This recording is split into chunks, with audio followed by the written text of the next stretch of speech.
welcome to the channel, everybody. I just want to make sure this channel I made it to help out all the future pipe fitters and pipe detailers out there.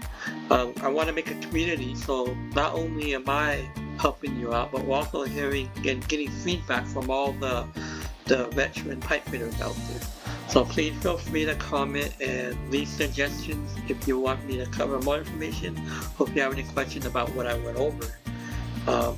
Okay, let's go ahead and continue our journey on today's topic. Today's topic, I do want to go over the Pythagorean Theorem. This is an important theorem that was named after the Greek philosopher and mathematician named Pythagoras. He was back in the 6th century BC, so this theorem's been around for a while. The theorem or the formula pretty much is saying a squared plus b squared equals c squared. So if we know any of the two sides of a right triangle, we could always find the length of the third side. All we need is two sides, so the third one we can calculate. Now, to understand the formula, we gotta have a proof of how it works, and that's what I want to go over in proof. Now, as of today, there's about 350 different ways to prove this theorem, this formula, but I only want to go over one of them, and the one that makes sense the easiest for me, and that's using the proof of the areas. So if you take the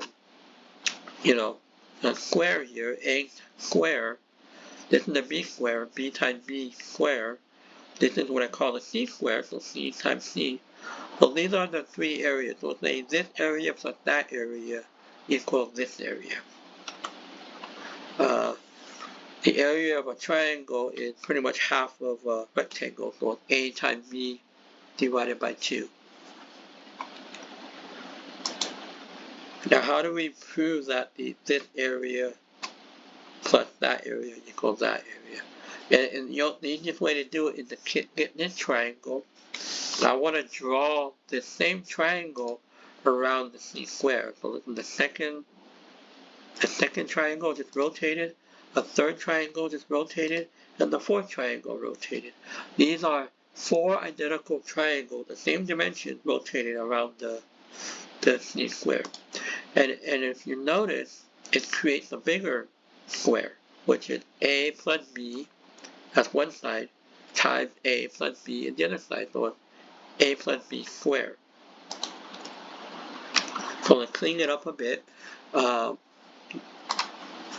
what we're going to see is the area of the big area is equal to the area of the small square plus the area of the 4 triangles. And if we put it in terms of a and b, a plus b squared equals c squared plus 4 of the triangles area squared. We can simplify this formula using algebra, using the distributive property and the associative property. So a plus b squared is really a squared plus 2ab plus 2b squared. And then c squared is c squared, and plus 4ab divided by 2, well, 4 divided by 2 is 2, so it's just 2ab. And because we have 2ab on both sides, we can go ahead and eliminate that by called the property of equality. It's the same number on both sides, so we can take it away without affecting the final results. And we get the formula that we get is a plus b squared equals c squared. So we just proved that a squared plus b squared equals c squared. So now we have an understanding of how it works. Now what I want to do is put it to practice, which is, a is equal to 3, b is equal to 4, what is c? So we plug in the numbers, 3 squared plus 4 squared equals c squared.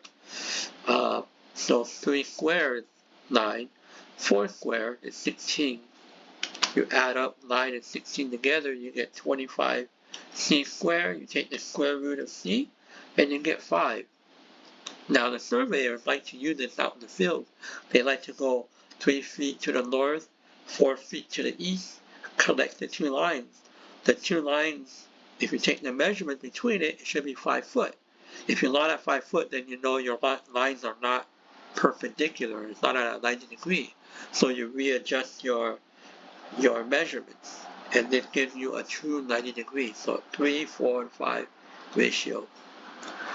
Let's try another one, another practice, which is we know A, we know C. A is 6, C is 10. So you use the formula 6 squared plus B squared equals 10 squared. So 6 squared is 36 plus B squared plus 10 squared is 100. You subtract 36 from both sides, you get 64. You take the square root of 64, you end up with 8. So now we do that. Okay, what I want to do now is use the Pythagorean theorem in real life scenarios. So I need to figure out the length of the travel between the two 45s. First, I need to know the offset and I need to know the run. Now, what I'm going to be doing is field measuring. And whenever I do any field measuring, I always write down a diagram of what I'm going to be measuring. So I do a quick representation of what it looks like. I draw the flanges and the elbows, and then I draw a line that's going to be parallel with the existing pipe. And I call this the baseline edge. So how do I make a baseline edge to run parallel with the existing pipe? What I'm going to do is take this little square, put it up against the pipe support. The pipe support is running perpendicular to the pipe. So if I put a square to the pipe support, now I have a parallel line. And for me to extend this parallel line, I take a straight edge. I'm using a 2-foot level to add my straight edge. Now I just drew my baseline edge. What I'm going to do now is take this Rafer square and put it on the edge of on the top of the pipe. And I'm taking this C square and square it up with the edge. So now my Rafer square is square to the top of pipe. I'm going to do the same thing. I'm going to use the heavy duty square, which is heavier at the bottom, so it holds itself vertically up. And I'm using the C square to square it up with the edge. I push the heavy square on top of the pipe. So now both squares are on top of pipe. I'm taking this little combination square and I'm putting it on the edge of the baseline. And all I got to do now is take the difference between the combination square and the Rafer square.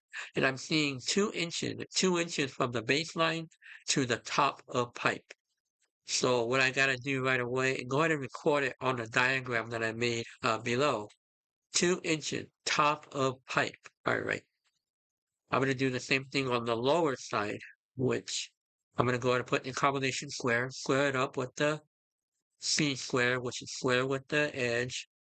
So everything's squared up. I just take the measurement from the combination square to top of pipe. I get 7 inches.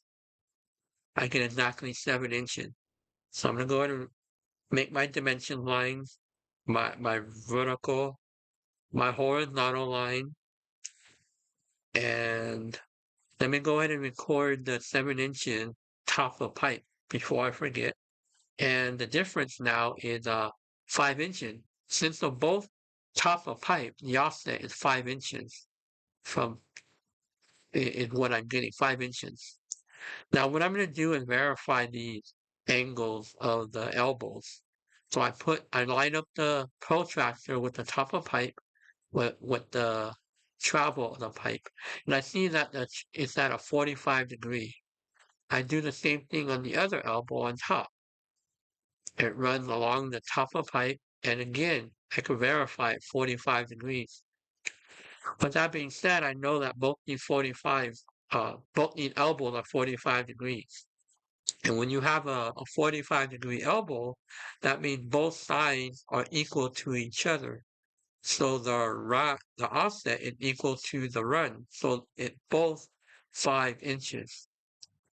Now, what I'm trying to do is use the Pythagorean theorem to figure out the travel. So I use the 5 square plus 5 square equals C square. Well, 5 square is 25, 25, added up is 50. So C square equals 50. If I square root both sides, it will give me the C value. So I go ahead and take the square root of 50. I use my calculator because it's a little more complicated. But when I do the 50 square root, I end up with 70.0711. I only go 4 digits. And then I round that up to 7 1/16 of an inch.